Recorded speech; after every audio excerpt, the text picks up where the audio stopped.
Okay, so Diablo 4 just released and there are probably some people who want to play it but can't. So I'm going to show you 3 configurations for gaming PCs that can run it at 60 FPS max settings at different resolutions. Well, first about the game itself, or rather about the minimum requirements that Blizzard lists, which are in fact quite low, especially the minimal system requirements, which seem to be a GTX 660 and a 2500K, which is that would be an 11-year-old system. Well, the earlier games like Diablo 3 were known to run on relatively weak systems, so that is to be expected that they orient themselves to older systems as well, so more people can run the games, but still that's pretty old, and with that hardware you may not have much luck running the game at more than 30 FPS and 720p. Although the recommended requirements look a lot better with the GTX 970, so that would be like a 1060 equivalent. This might be enough for 1080p 60 FPS at like medium to high details. It looks like for maximum details at 1080p we would look at around a RTX 2060 or 1070 Ti, for example, something around that kind of power level, and together with a decent quad-core with hyper-threading, for example, like a 7700K or something from around 6 to 7 years ago. Obviously, you can't get that new, so I'm going to show you 3 different configurations that are going to run that game without any issues, or at least without any issues on different resolutions. For 1080p 60 FPS or a minimum of 60 FPS, that's important because Diablo can get quite taxing if there is lots of stuff happening, and we know particle effects are quite heavy.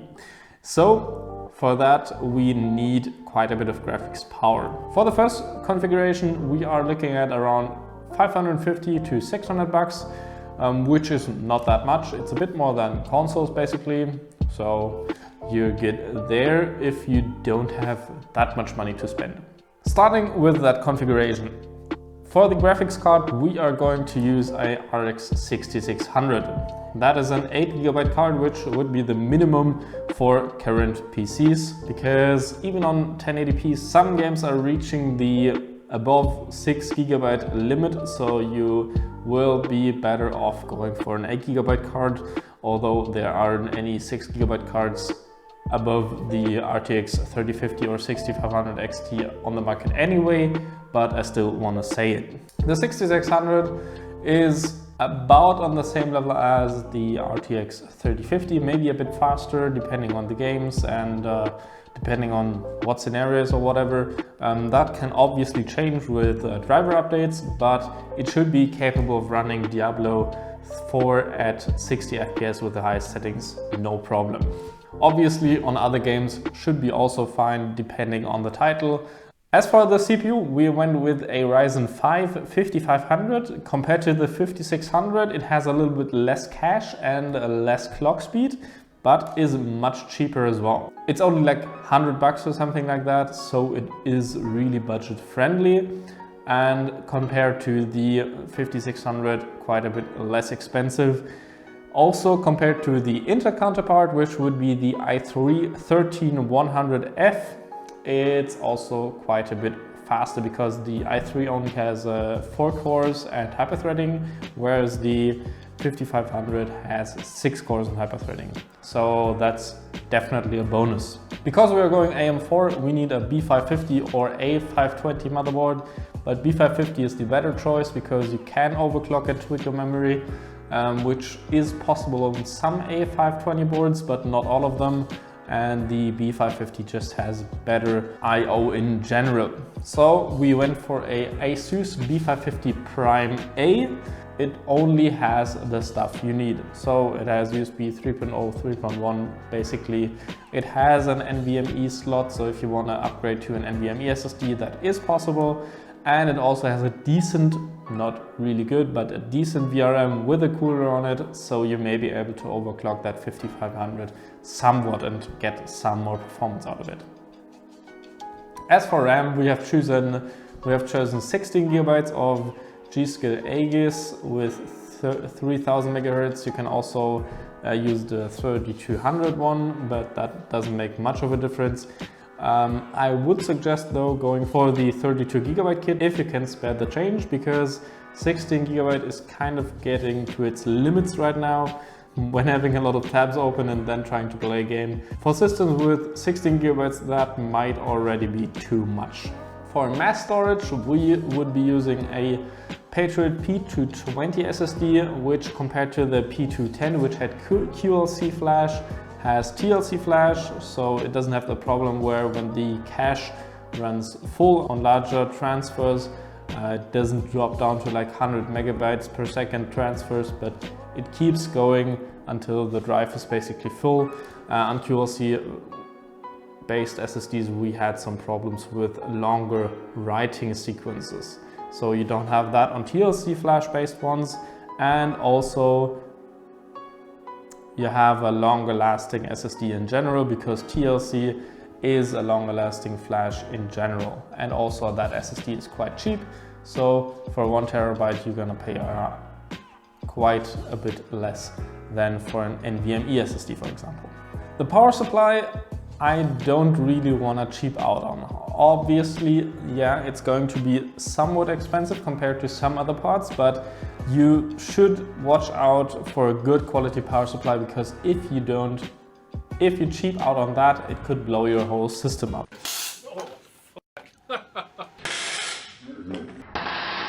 So I would look for an 80 plus gold unit, which kind of is an indicator for quality on a power supply. So I went for a Be Quiet Pure Power with 400 watts. That's enough for the 6600 as well as the 5500 Ryzen 5, and you still may be able to upgrade later down the road.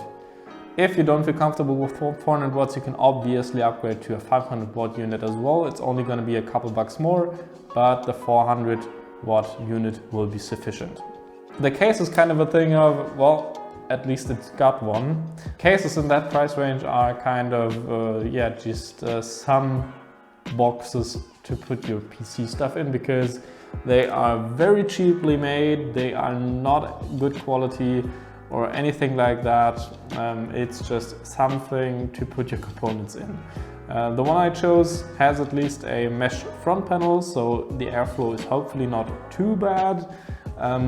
But at a price of 35 euros, you can't really complain about that. That's basically the low-end system for Diablo 4.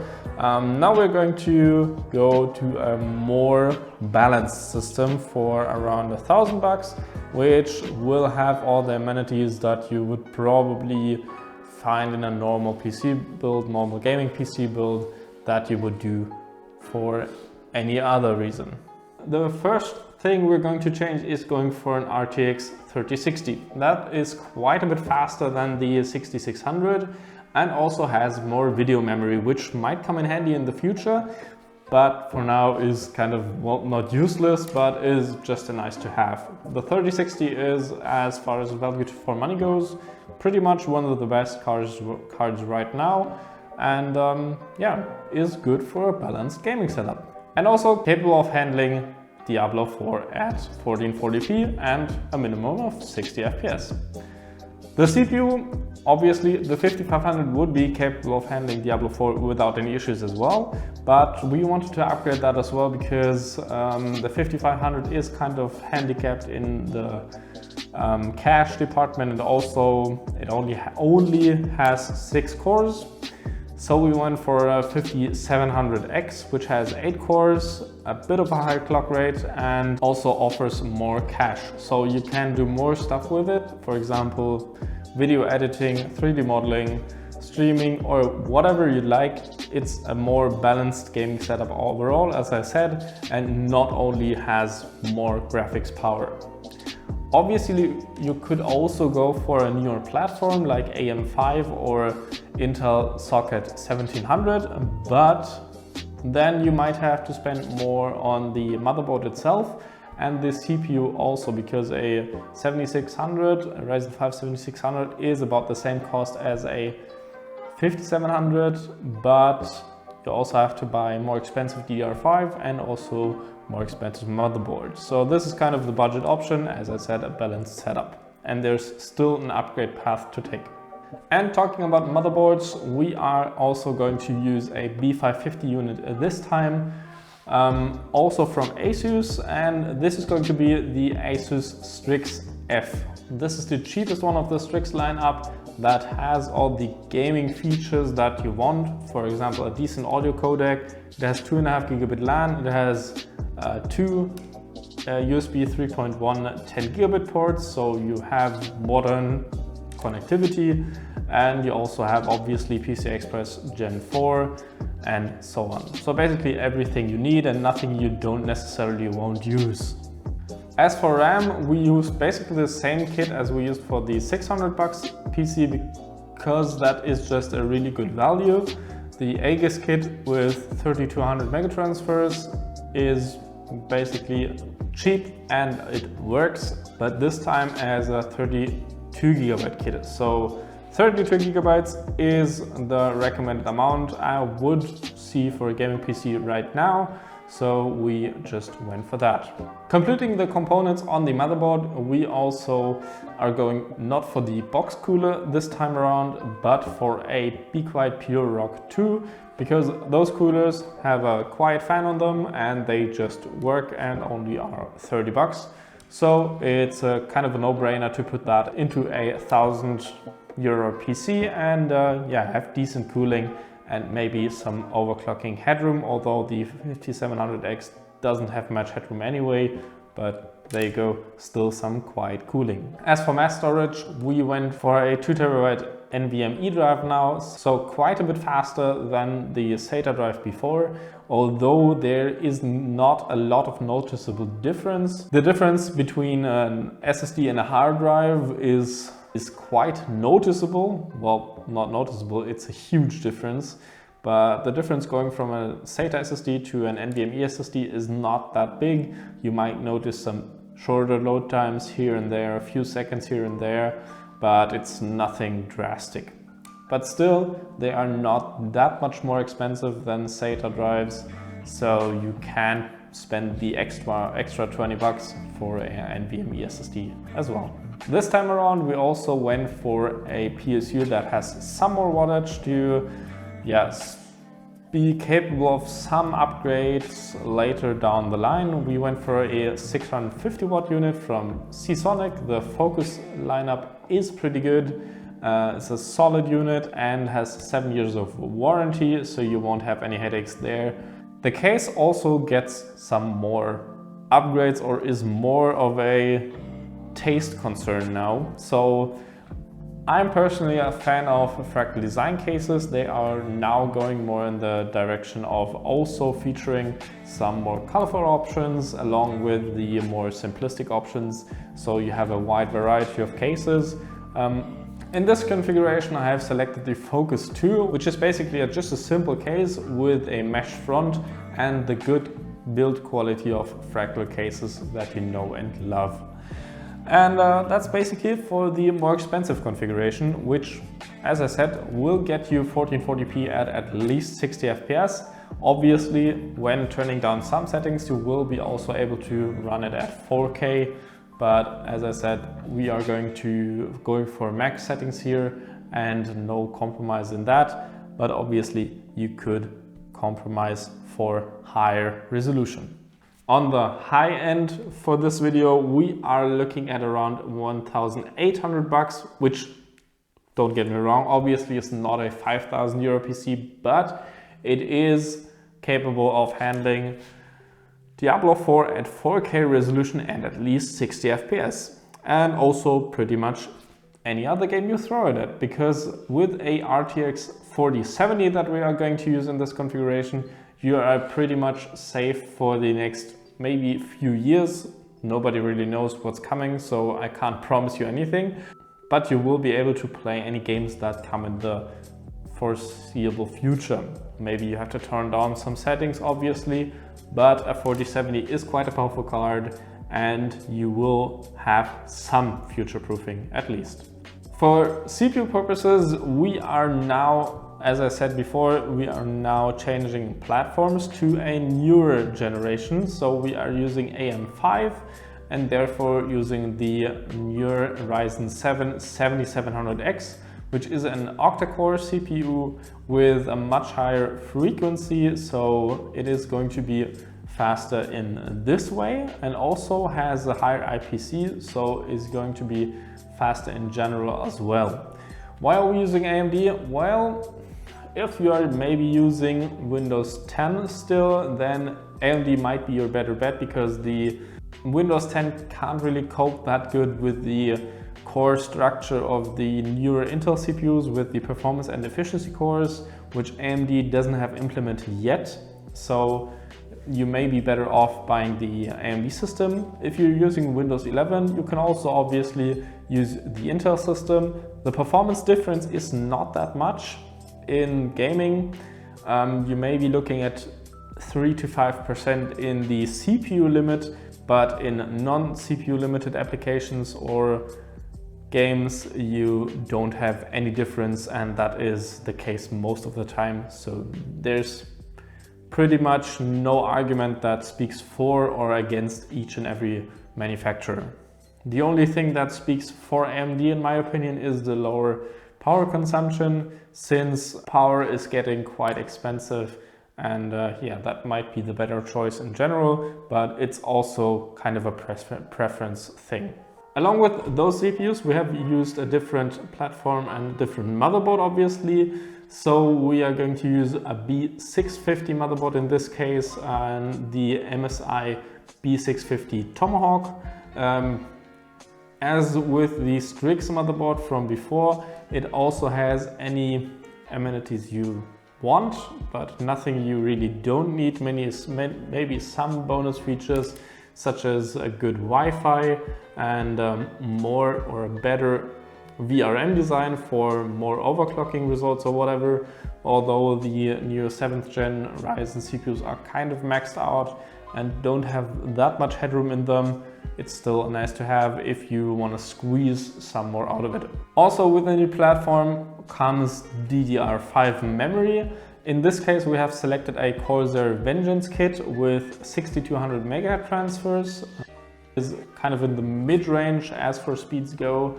And we have chosen the Vengeance kit because it has a relatively low latency of CL36 compared to the 40 kits that are available from different brands.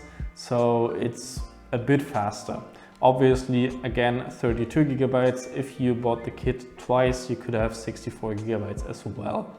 Going a bit further to the CPU cooler, we have chosen this time a EKL Brocken 4 CPU cooler, which may be only available in the EU. So if you are outside of the EU, I would suggest picking, for example, the Be Quiet Dark Rock 4 or a Noctua NHU14. They are also very good coolers and very quiet. I just like the EKL ones because they are relatively cheap and also are mounted very easily, and yeah, they just perform good and aren't that expensive.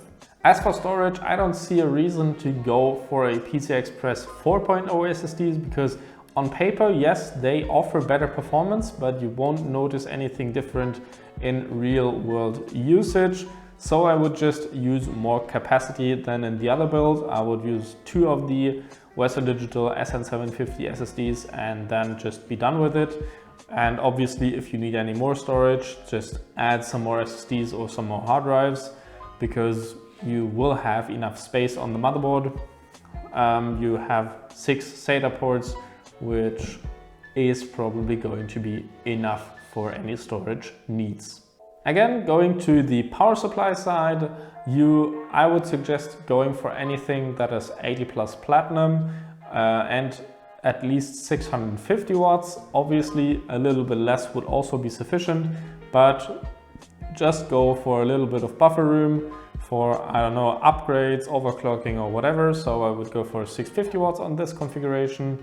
I would choose the Be Quiet Straight Power 11, for example, with 650 watts, or you could also go for a Seasonic Prime series Platinum that has like 12 years of warranty, and you would be safe for the next 12 years if your power supply breaks.